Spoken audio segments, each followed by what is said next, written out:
Start with the name of Allah who is most gracious and most merciful। आज हम पढ़ेंगे ABGs के जो MCQs है उसको इजी तरीके से कैसे सॉल्व करेंगे। तो सबसे पहले आपको कुछ चीज़ें याद होना चाहिए जो कि पिछले वीडियो में हमने डिस्कस किए हैं कि कंपनसेशन क्या होते हैं, pH बाय कार्ब्स और कार्बन डाइऑक्साइड का क्या रिलेशन है, और दूसरी बात इसकी नॉर्मल वैल्यू होना चाहिए। तो पर हम दोबारा इसको रिपीट करते हैं कि कंपनसेशन होता क्या है। कंप्लीट कंपनसेशन में क्या होता है कि pH जो है वो नॉर्मल होता है, वैल्यू जो है वो एबनॉर्मल होते हैं। ठीक है, एक वैल्यू नॉर्मल हो सकता है। पार्शियल कंपनसेशन में ये होगा कि तीनों चीज़ें एबनॉर्मल होंगे, pH, आपका बाइकार्ब, आपका कार्बन डाइऑक्साइड। अनकम्पनसेशन में ये होगा कि जो pH है वो एबनॉर्मल होगा। ठीक है, एक वैल्यू नॉर्मल होगा, दूसरा एबनॉर्मल होगा। pH का रिलेशन क्या है? pH का कार्बन डाइऑक्साइड के साथ इन्वर्सली रिलेशन है। अगर pH कम होगा तो कार्बन डाइऑक्साइड ज़्यादा होगा। ठीक है, अगर pH ज़्यादा होगा कार्बन डाइऑक्साइड कम होगा। अभी pH का बाइकार्ब के साथ क्या रिलेशन है? डायरेक्टली pH ज़्यादा होगा, बाइकार्ब ज़्यादा होगा। ठीक है, अगर pH कम होगा तो बाइकार्ब भी। अभी हम MCQs की तरफ से आते हैं। Question number 1, the measurement of आर्टियल blood gas show the pH 7.3। जो कार्बन डाइऑक्साइड है वो 68 है, बाइकार्ब जो है वो 28 है, एंड जो ऑक्सीजन है वो 60 mmHg है। How would you interpret this? का ये तरीक़ाकार है कि सबसे पहले आप कंपनसेशन मालूम करेंगे। इसमें कंपनसेशन क्या होगा? तीनों वैल्यू जो है वो क्या है, वो एबनॉर्मल है। pH भी एबनॉर्मल है, कार्बन डाइऑक्साइड भी एबनॉर्मल है, और बाइकार्ब भी एबनॉर्मल है। तो ये कौन सा है? ये पार्शली है। ये कंफर्म हो गया कि दिन इसके बाद हम रिलेशन करेंगे। अच्छा, तो जो pH है वो नीचे की तरफ आ रहा है, 7.35 से नीचे आ रहे हैं।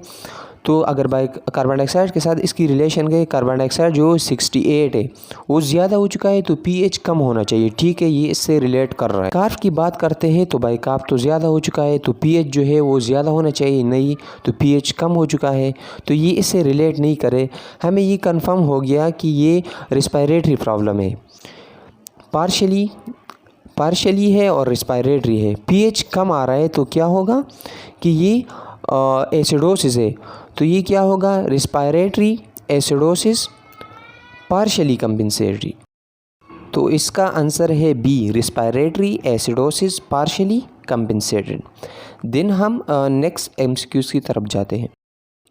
क्वेश्चन नंबर 2, हमारे पास जो pH का वैल्यू है वो 7 है, कार्बन डाइऑक्साइड जो है वो 23 है, बाइकार्ब जो है 12 है।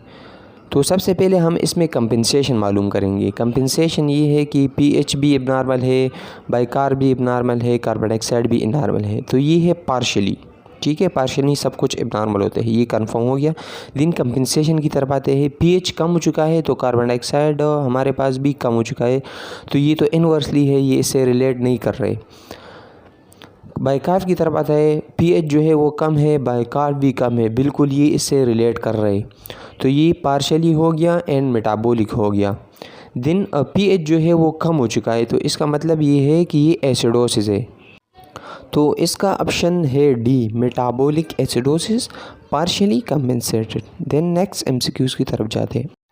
क्वेश्चन नंबर 3 में जो हमारे पास pH है वो 7.39 है, कार्बन डाइऑक्साइड जो है वो 27 है, जो बाइकार्ब्स है वो हमारे पास 19 है, 19 है। ठीक है, तो सबसे पहले हमने बोला कि हम कंपनसेशन करेंगे। कंपनसेशन ये है कि pH नॉर्मल है, कार्बन डाइऑक्साइड भी एबनॉर्मल है, बाइकार्ब्स भी एबनॉर्मल है।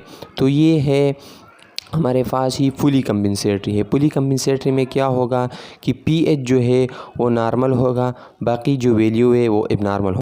दिन हम रिलेशन की तरफ से आते हैं कि pH नॉर्मल तो है मगर वो नीचे की तरफ आ रहे, अल्कलोसिस की तरफ आ रहे, 7.39 यानी अल्कलोसिस की तरफ आ रहे।